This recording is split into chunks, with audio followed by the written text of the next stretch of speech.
What up, what up?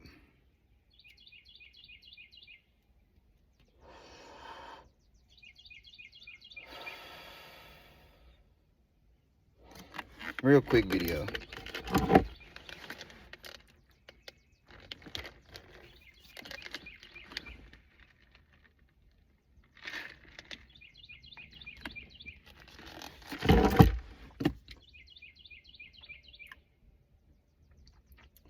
Real quick video. The states of you. I was looking at a video of I think it's the Bhagavad Gita.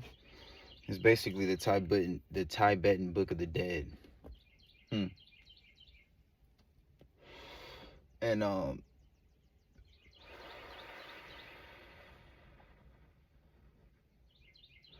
and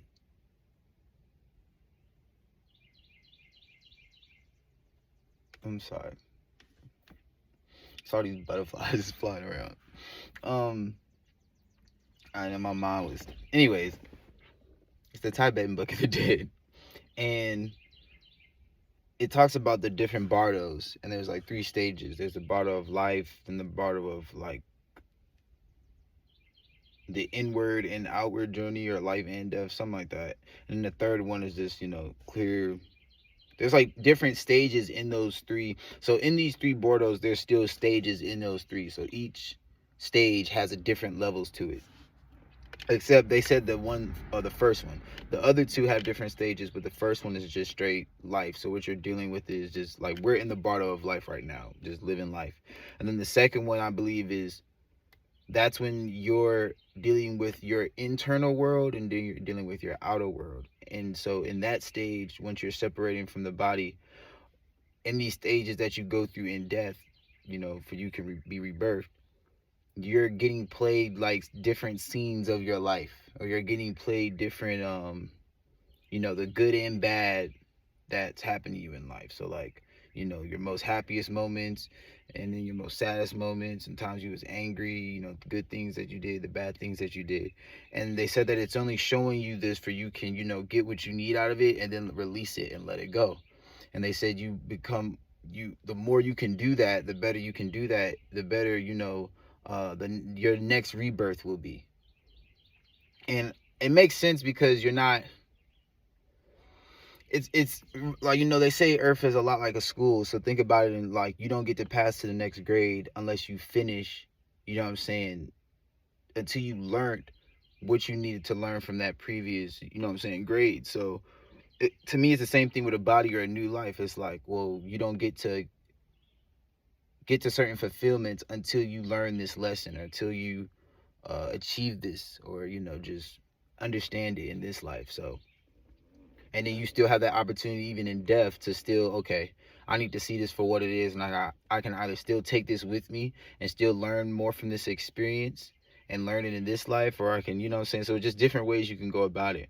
But it was very interesting to me when they said that you just have to let go of just memories and just everything. And so I try a lot, because I believe that in life. Like, I believe that you're living life to prepare you for your death. So your mindset should really be on some like, not on like in a depressive way, but I'm treating my life like I need to have the ability to let go, because I'm going to need this when I separate from this earth. Like, that is one of the most, that's just a fact when it just comes to anything, just otherworldly, or just anything. When you're expanding yourself, you have to, just let go of certain beliefs, certain thoughts, certain mindsets. So you want to do that in the life so that you can be good in death. But it was interesting to me. So I'm just thinking about this concept about like, okay, so in death, they're saying that there's different scenes that come to us, that things that's in our life, and we have to learn from it and let go. And so I was thinking about like when people suffering from PTSD or just certain things, and I was like, that is the, body's brain, psychologists say that's the body's way of like, dealing with what it went through. But to me, it's also too, it's almost like, I wonder if that's even your brain knowing that like, you need to let go of this so we don't carry this with us in death. So we're gonna keep bringing this up. Like, this is gonna keep being a big part in your life. And yes, it is very negative, but we're only doing this because we don't want you to bring this to you in your next life. And you only can really think like that if you believe that, death is not really death, it's just a transition. Like, you only can really think like that if if you have an expanded mind. But so that's not for everybody, because with some people, death just stops right there and then that's it. But if you can, from everything I said, you can see kind of the cycles and everything that I just said when I'm talking about, like, as far as, even like I said, going back to the school example, like, you don't get to move forward until you handle that. You know what I'm saying? Until you handle that class or whatever. Like, I know I was in summer school for math. So I know all about having to, hold on, let me redo this. Okay, now I can, move to the next level. And it used to fucking annoy me, but I do understand it, because even in life, it's like certain things I wish I really wouldn't have skipped out on, certain lessons that I just had to learn. And instead of me just really sitting down and just dealing with, let me just go through the hard part, because that it's a lesson in there that's going to bring me further, instead of trying to use different elements and shit to, like, get out of the situation. But sometimes you just got to go through it. Sometimes it just, you can't always use pleasure as an escape plan. It is what it is. So yeah.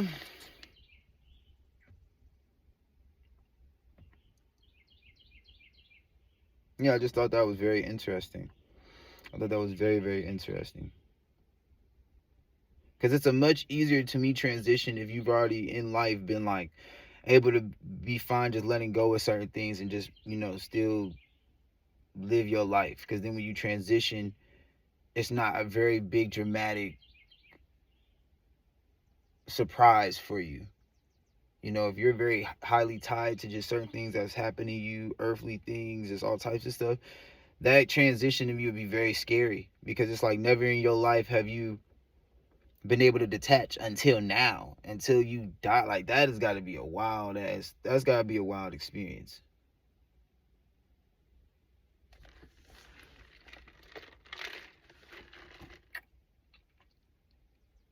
Yeah.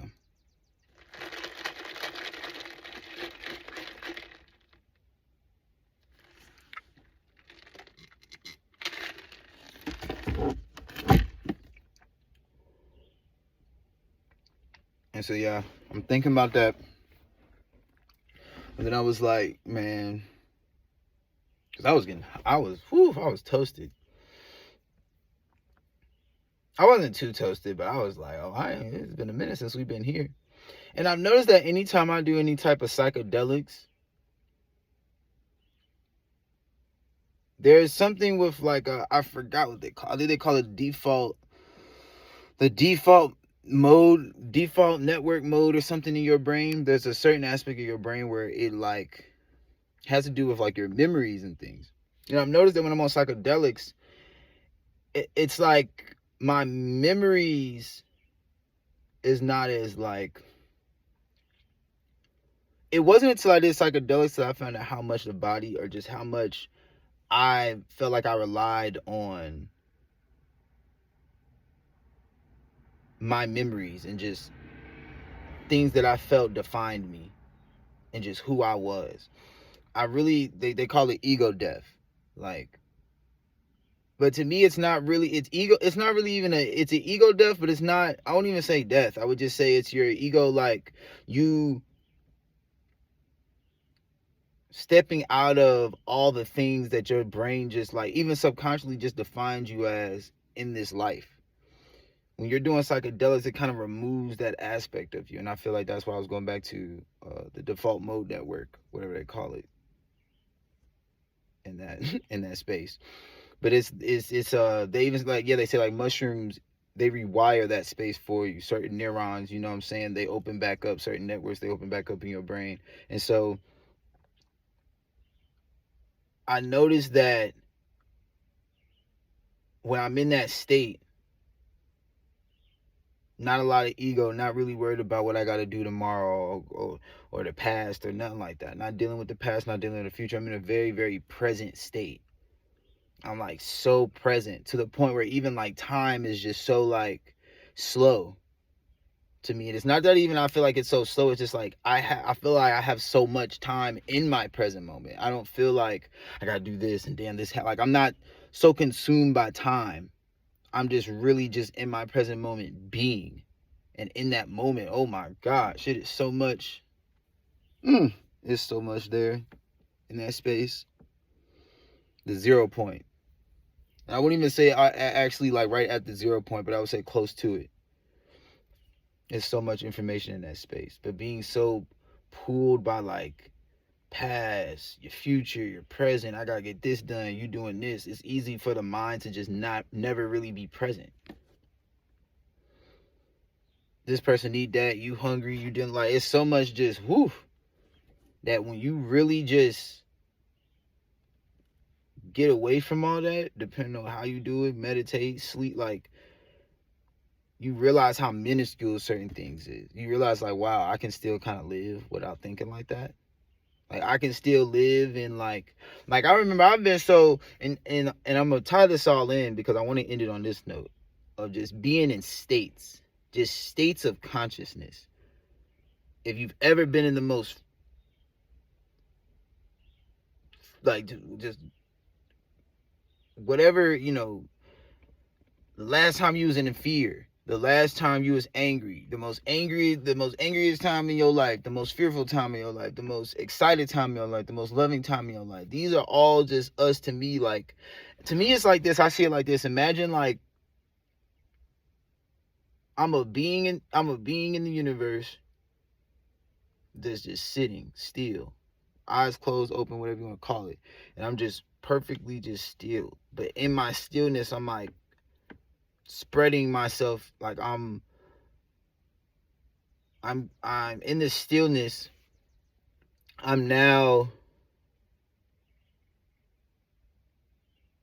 going into all these states because I feel like that's what meditation even teaches you. It teaches you like, yes, you might feel like you're up and down. You're feeling one day, you're feeling like you feel like this the next. But you really are though. Like we define ourselves so much sometimes about what we learned from the past or the emotions that we have now. And really, these are all just us. Like, to me, it's just really you just really still. Like, your pure self is really just still. Just kind of observing you be in all these different states. 1 minute you was believing this. Couple years down the line, now your opinions done changed. What happened? You're in a different state. You're in a different mindset. So it's like, to me, it's like, it's this internal, the eternal you or whatever you want to call it. I feel like at the end of the day, to me, your mind is really just actually on some still peaceful shit. And it's us being pulled by, just internal energies and external energies that we are experiencing. Whether you called upon it yourself and it led you there, or it's just in life. You know what I mean? You just have like however you came across anything, any experience, being, deity, person, whatever. At the end of the day, I still feel like, especially when you learn it during meditation, you're just still like, it's like that first stage to me in meditation is that just storm of just activity, of just thoughts and just this and that. Then all of a sudden, give it about like 5-10 minutes, it just calms and it's just nothing. It's just, you're not getting pulled by anything. You're literally just you're just basking in the presence of the now. And I feel like that's really the true state. Everything else is like us just going into like anything. Like, I don't care what it is. Like, the moment you want to have a certain experience, it's like, to me, in the mind, it's like you open a door and that door leads to another door. Think about it. Like, you can be thinking about, okay, what you got to, like, I'm about to clean my car this weekend, right? I can go from that to all of a sudden thinking about like some whole other stuff, like this, like a space station. Like, it's wild where your mind can go from one place to another. And I feel like you always got to remember that, like, how easy it is just for the mind to do that. So that kind of tells you, they call it, what they call it in, like the monkey mind. Because it's just so enamored with just, okay, I'm over here, now I'm over here, now I'm over here, now I'm over here, now I'm doing this, now I'm doing that. Like, there's so many places I could take that. I feel like the moon represents the mind, because as your mind goes through all these different states and heights throughout the day, that's just like the moon. I think the moon is the only planet. I feel like the moon and Mercury have a lot to do with the mind. Well, I know, that's a lot of astrologists would say the same thing with Mercury. I'm not really basing on an opinion. I'm just thinking about everything that I've just experienced. When I think about Mercury, when I think about the mind is quick. 1 minute it's feeling like this, next minute it's over here. Your mind can be over this. Now it's just very, it's on go to me.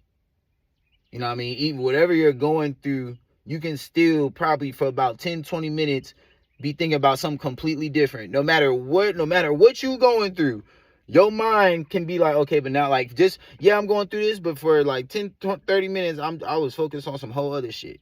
So to me, the fact that's moving faster than your damn body.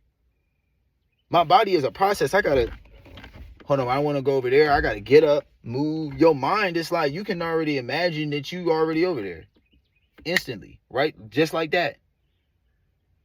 And that's how Mercury moves. Mercury's I think is the fastest moving planet. The moon is one of the planets that are literally it switches signs every 2 days. No, so it only stays in the sign for 2 days and then switches to the next one. There's not a lot of planets that's like that other than Mercury. So that's why I say I feel like that also incorporates into mind. There's a lot of places I can go with this. Just as far as just states, though. There's a lot of talk about anxiety. There's a lot of talk about just mental issues and everything. But I really feel like everything boils down to certain people, whether you're in a mental insane asylum, whether you're still able to function in life and you're still dealing with mental things. Do whatever you have to do to get back to your 0 point. Even if you have to find a memory, even if you can go back to a memory where you was even close, where you felt like your mind wasn't so fractured and you was getting so pulled from, whatever traumatic event happened in your life that like split you or just made you like, just you can point that out and be honest with yourself in your mind, be like, you know what, this is the incident in my life where like that kind of like changed me. I feel like we can all sit here and be like we all perfect and shit, but we all have an experience in life, no matter what degree, where something happened to you that really, even subconsciously, and if you really being honest with yourself, like, oh, that probably did it. Like, that's probably the reason why I'm just, what I'm saying, whatever it is, like, like whatever after effect it is, you know what I'm saying, like, to the person who now you're just like hella analytical now and detailed about your environment because some of your environment happened in the past that was, bad. So now like you're just always analyzing people because you don't feel safe. Or you got the person where it's just like they're always now angry, or they feel like they always have to like take control of the situation because of something traumatic that happened. So like we all know, I feel like we can be honest, we all know things like that have happened and how we had to handle them. So in that, you can kind of lose your 0 point. You can kind of lose, to me, how to get back to that peace of just where you felt more whole in yourself. Because I feel like once you get out of that, once you kind of forget how to get back to your 0 point of your peace, that's when your brain can get very just fractured. Like, depending on just what it is. Like I said, to the person in the mental asylum or to the person who can still function, but you taking hella anxiety pills or just got anxiety all the time, like,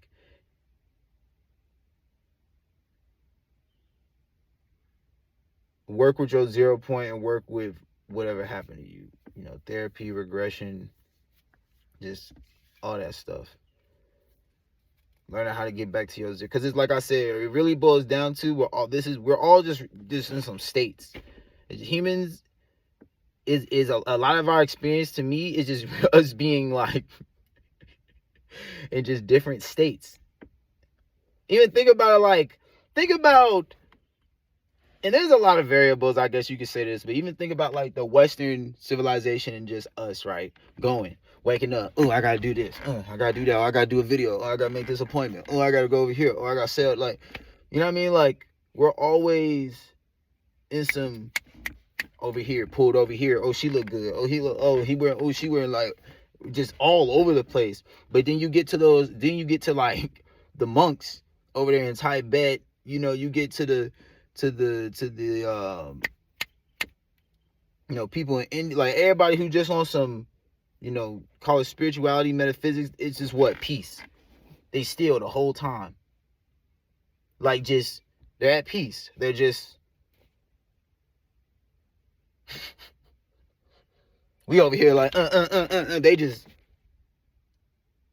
because I feel like you're in that 0 point. You're in that just like, bro, I'm just happy to be alive. I don't need anything right now. Like, I'm just good. I'm at peace. Man.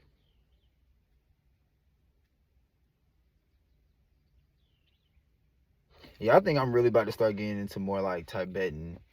I'm really about to start looking into that, like Hindu, Buddhism, Confucius, that whole India, Oriental oral tradition, religions, everybody over there. I'm looking at everybody over there in that whole sector of the world. Hope I ain't offending nobody when I say this. I'm just being real, because I'm realizing I connect way more with that than anything.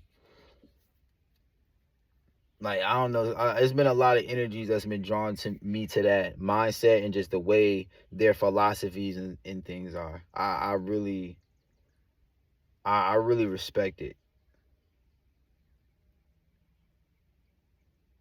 So, and I know that's an ancestor in me that's pulling me to go in that direction. So, yeah, that's it. That is everything. I'll be easy. Peace.